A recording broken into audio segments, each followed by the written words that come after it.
আজকে সকালবেলা আবার বেরিয়ে পড়েছি আর এই গাড়িতে করে আজকে যাব আমরা সিকিম।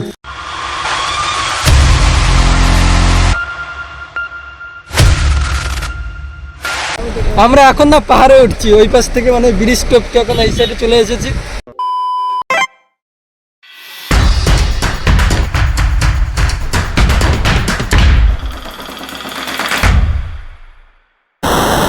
রাধে রাধে। তো হ্যালো বন্ধুরা, welcome back to my new video. আশা করছি তোমরা সবাই খুব ভালো আছো আর তোমার ফ্যামিলি সবাই খুব ভালো আছে। আজকে সকালবেলা আবার বেরিয়ে পড়েছি আর এই গাড়িতে করে আজকে আমরা ঘুরতে যাচ্ছি শিলিগুড়ি। ওই দিয়ে পুরোটা ঘুরে আসবো। আমার ইউটিউব চ্যানেলের নাম বরুণ দাস। এখন আমি আছি না ঠাকুরগঞ্জে আছি আর এখানে দাদু ফাদু সবাই এসেছে আর এখান থেকে এই গাড়িতে করে আজকে যাব আমরা শিলিগুড়ি।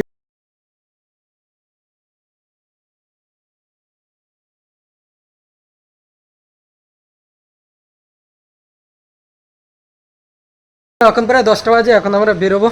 আমাদের সামনে এই গাড়ি দাঁড়িয়ে রয়েছে। সকালবেলা এখান থেকে বেরিয়ে এসেছিলাম একটা কাকুর বাড়িতে এখানে, আর এইখান থেকে এখন আমাদের যাত্রা শুরু শিলিগুড়ি। ফার্স্ট টাইম আমি যাচ্ছি, ঘুরিয়ে দেখাবো যতটা পারি, আর বেশি চিনি না। আজকের যেই গাড়িটা করে আমরা ঘুরতে যাচ্ছি না, এটা হচ্ছে সিকিমের গাড়ি, পিছনে দাঁড়িয়ে আছে।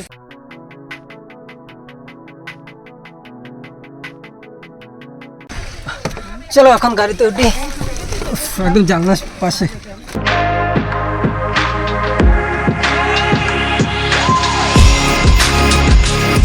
এখন প্রায় 10টা বাজে আর আমাদের গাড়ি ছেড়ে দিয়েছে। এটা হচ্ছে ঠাকুরগঞ্জ থেকে, আবার পিছনে হয়েছে এটা হচ্ছে ঠাকুরগঞ্জের ব্রিজ। এখানে আগের বার গিয়েছিলাম আর এখন এখান থেকে সোজা যাচ্ছি আমাদের শিলিগুড়ির দিকে।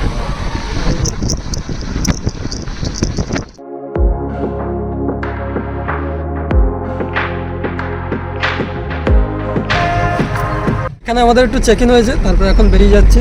আর ঠাকুরগঞ্জ থেকে না শিলিগুড়ি হয়েছে 52-53 কিলোমিটার, আর এখান থেকে এখন 41 কিলোমিটার বাকি শিলিগুড়ি।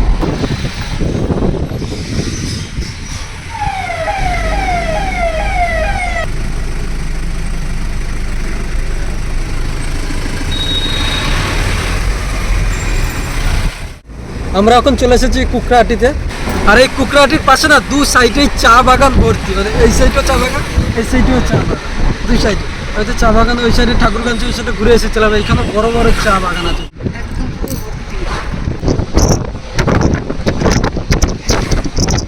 এখন আমরা দাঁড়িয়ে আছি না বালাসান ব্রিজ হয়েছে সামনে, আর দাঁড়িয়ে আছে এটা হচ্ছে নর্থ বেঙ্গল। আমাদের ওইটা হচ্ছে সাউথ, এটা নর্থ। কিছুদিন আগে অনেক কন্ট্রোভার্সি হয়েছিল না, যেখানে দাঁড়িয়ে আছে আমাদের চেক ইন করছে এখন বেঙ্গলে। এই সাইডে নিয়ে গেছে ডেকে, সিভিক নিয়ে গেল।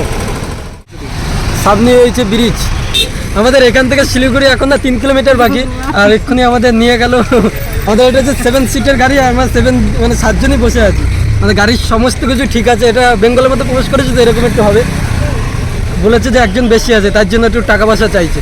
একটা জিনিস হচ্ছে হাসি পাচ্ছে যে সমস্ত কিছু যখন ঠিক আছে না, গাড়িতে কাগজপত্র ড্রাইভিং লাইসেন্স, তখন বলছে একজন বেশি আছে। মানে কিছু করে হলেও তো টাকা নিতে হবে, নাহলে চলবে কি করে। চিটিং করতা হ্যায় তু।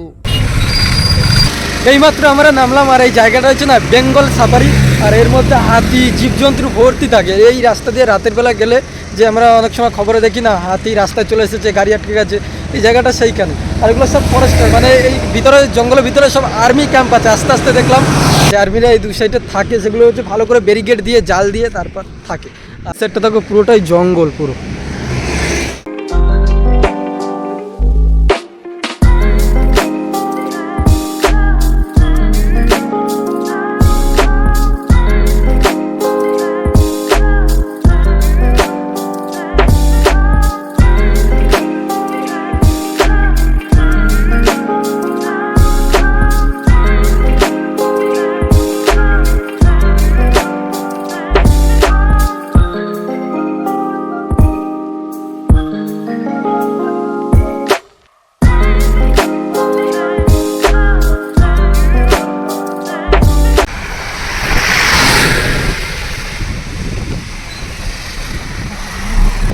আমরা এখন না পাহাড়ে উঠছি, আর এই পাহাড়টার নাম হচ্ছে সেবক পাহাড়।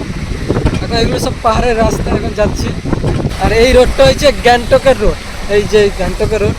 ওই সাইড থেকে সিকিম, মানে এখান থেকে নেপাল ভুটান সব এদিকে 4 সাইড থেকে যাওয়া যায়। আর এখানে পাহাড়গুলো দেখো শুধু, সেই লেভেলের একটা ভিউ।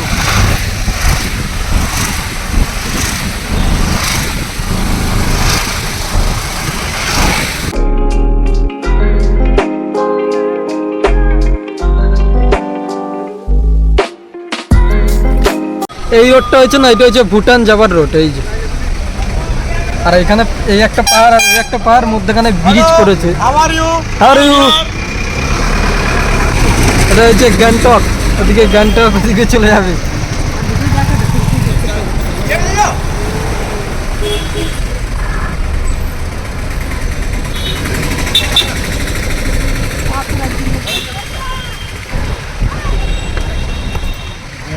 এইখান থেকে একটা ভিউটা দেখো, নিচে হয়েছে নদী আর এই একটা পাহাড়, এই একটা পাহাড়, মিডিলে ব্রিজ। তা এখন না পাহাড়ে উঠছি, ওই পাশ থেকে মানে ব্রিজ টপকে এখন এই সাইডে চলে এসেছি, আর সেই লেভেলের। আর এটা হচ্ছে ভুটান রোড, খুব সুন্দর ভিউ। ওই সাইডের পাহাড়টা দেখো এখন।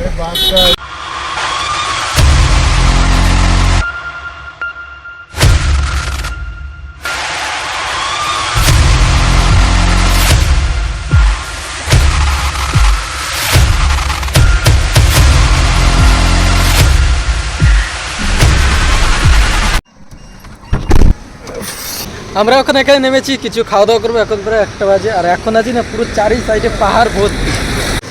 এই সাইড থেকে দেখো, আমরা সেই উপরে গিয়েছিলাম, তারপর ওখান থেকে তো নেমে চলে আসলাম। আর এই রোডটা হচ্ছে ভুটানের রোড, আর এই সাইডে যদি যাও শিলিগুড়ি।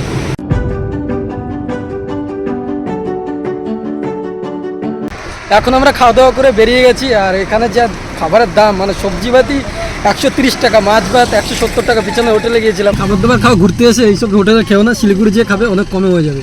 200 টাকা সবজি ভাত, ওই মাছ ভাত এখানে 200 টাকা করে।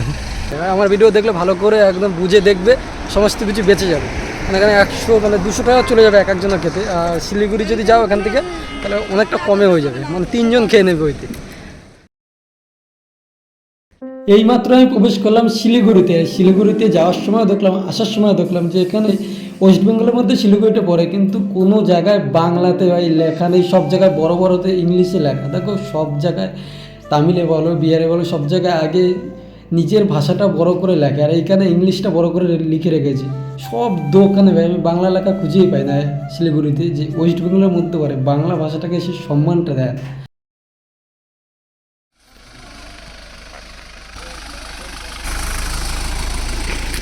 এখন আমরা এসেছি না ঠাকুরপাড়াতে, আর এইখানে না সব রকম চাষবাস, পাশে রয়েছে চা বাগান, এই সাইডে এটা ফুল বাগান, অনেক কিছু আছে। এগুলো হচ্ছে সব ফুলকপি চাষ করেছে, যে 2 রকম ফুলকপি। হ্যাঁ ফটো উঠাই নিয়ে যাও। হ্যাঁ, এই ফুলের কেজি কত করে? ও জানি না, আমি লেবার ভাই, কাজ করতেছি। ও তুমি লেবার? হ্যাঁ। আর এই যে হচ্ছে ফুলকপি বাগান, এখন থেকে পুরো না এই পর্যন্ত। দেখো এটা পুরোই হয়েছে ফুল বাগান। এখানে লঙ্কা গাছের চাষগুলো দেখো, মানে গোড়াগুলো ছোট্ট করে কেটে দেয়, আর পুরো এরকম পলিথিন থাকে। ফুলগুলো না এখান থেকে তুলে নেয়, তারপর মালা করে, তারপর 350 400 সামথিং এরকম করে বিক্রি হয়। মানে অনেক কষ্ট আছে। বাগানটা দেখো। এখন আমি এসেছি না চা বাগানে, এগুলো হচ্ছে চা পাত্তি। এই দেখো, এই বাগানটা অনেকটা বড়। আর কিরম চা গাছগুলো দেখো কত মোটা, মানে কেটে কেটে রেখে দেয় এরকমভাবে নিচ। এখানে একটা কুল গাছ আছে, দেখো যে কুল হয়েছে পুরো ভর্তি আর ছোট। আর এই সাইডে আছে তেজপাতা, তেজপাতা গাছটা দেখো কত বড়, আর নিচে এরকম পড়ে আছে দেখো, এই যে ভর্তি। আমরা কিনে কিনে খাই, এখানে পড়ে আছে। মা এখন এসে এখানে বক ফুল পাড়ছে, এগুলো দিয়ে বলে ভালো বড়া খাওয়া যায়। ওই যে এগুলো বক ফুল। পিছনে যে বাগানটা না খুব সুন্দর লাগছে, আর এখানে সমস্ত রকমের ফল গাছ, তো সমস্ত গাছ আছে। বকের ঠোঁটের মতন, তার জন্য হচ্ছে বক গাছ।